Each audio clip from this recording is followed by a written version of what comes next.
Salam sejahtera Malaysia. Salam sejahtera tuan-tuan dan puan-puan.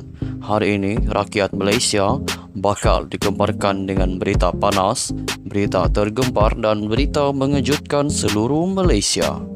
Berita politik, ekonomi dan perkembangan Malaysia segalanya ada di dalam channel ini untuk semua keluarga Malaysia yang dicintai dan dikasihi. Mari kita menonton video ini. Sebelum itu, sila pertimbangkan untuk tekan butang like, komen, share dan subscribe serta aktifkan lonceng notification supaya anda tidak ketinggalan dengan info-info terkini daripada channel ini. Berita kita akan bermula dalam kiraan 1, 2, 3. Berita bermula sekarang. Hai, halo, salam sejahtera Malaysia, selamat malam. Berita hari ini dikutip daripada syahbudin.com.net. Beranikah Mahyadin letak jawatan jika Anwar gagal ditumbangkan 19 Desember nanti? Tidak seperti Mahyadin Muhammad Yassin yang bertindak menggantung parlimen melalui pengisytiharan darurat untuk mengelak keabsahannya diuji, Anwar Ibrahim sebaik dilantik sebagai Perdana Menteri tidak menunggu lama untuk menunjukkan kejantanannya dalam hal tersebut. Menyahut cabaran Mahyadin yang sedang lara, kecewa dan mungkin meleleh air liur kerana gagal menuruti jejak Tun Mahathir Mohamad untuk menjadi Perdana Menteri buat kali kedua, Anwar menegaskan keabsahannya akan segera ditentukan apabila Parlimen mula bersidang pada 19 Desember depan. Menurut beliau, undi percaya terhadapnya adalah agenda terawal sidang Parlimen akan datang yang mana usul berkenaan akan dibawa oleh pihak kerajaan sendiri. Sebelum Anwar mengangkat sumpah di Istana Negara semalam, Mahyadin tampil mengadakan sidang media mempertikaikan keabsahan pengurusi Pakatan Harapan PH itu sebagai Perdana Menteri. Beliau seterusnya mencabar Anwar Ibrahim untuk mengemukakan jumlah sokongan yang dimilikinya bagi membuktikan kesahihan perlantikannya itu.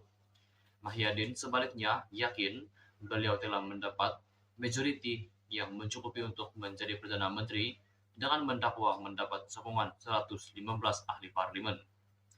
Demi keyakinan rakyat akan keabsahan Anwar sebagai Perdana Menteri, adalah wajar beliau membuktikan dirinya mempunyai sokongan majoriti ahli Dewan Rakyat tambah pengurusi Perikatan Nasional itu lagi.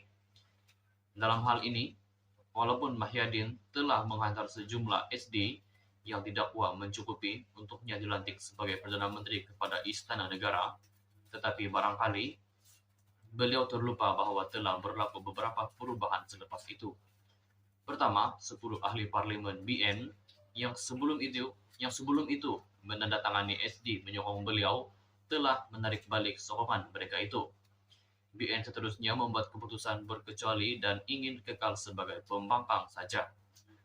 Tetapi setelah titah Agong agar dibentuk kerajaan perpaduan yang Mahyadin sendiri menolaknya, MT UMNO secara sebulat suara memutuskan bahawa mereka bersedia menyertai kerajaan perpaduan yang bukan diterajui oleh Perikatan Nasional PN. Tak fahamkah Mahyadin dengan ayat pendirian UMNO sedia menyertai kerajaan perpaduan yang bukan diterajui PN itu? Kalau tak faham, biar saya fahamkan.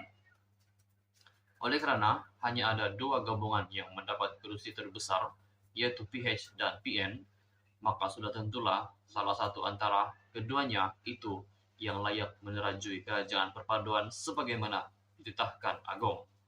Apabila UMNO memutuskan sedia bersama dengan kerajaan perpaduan yang bukan diterajui PN, pastilah ia bermaksud PN memilih PH. Faham ke tidak lagi Mahyadin?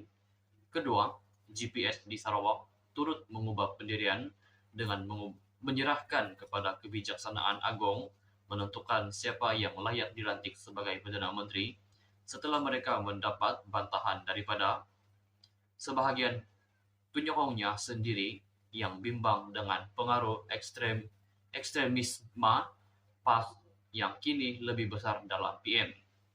Jadi, celah mana yang Mahyadin mendakwa beliau masih mempunyai sokongan majoriti? Apapun keberanian Anwar menguji keabsahannya pada 19 Desember ini, yaitu tidak sampai sebulan selepas mengangkat sumpah, sebagai Perdana Menteri memang suatu tindakan berani dan amat terpuji. Bermakna beliau sedia mempertaruhkan jabatannya dan berisiko kehilangan jabatan Perdana Menteri jika gagal dalam undi percaya itu. Tetapi bagi Mahyadin yang sekadar berani mencabar itu, apa pertaruhan yang mahu diletakkannya? Jika Anwar berani mempertaruhkan jabatan Perdana Menterinya, beranikah Mahyadin Muhammad Yassin meletakkan jabatan sebagai pengerusi Perikatan Nasional PN dan Presiden Bersatu jika Anwar tidak tumbang pada 19 Desember nanti? Sama-sama kita nantikan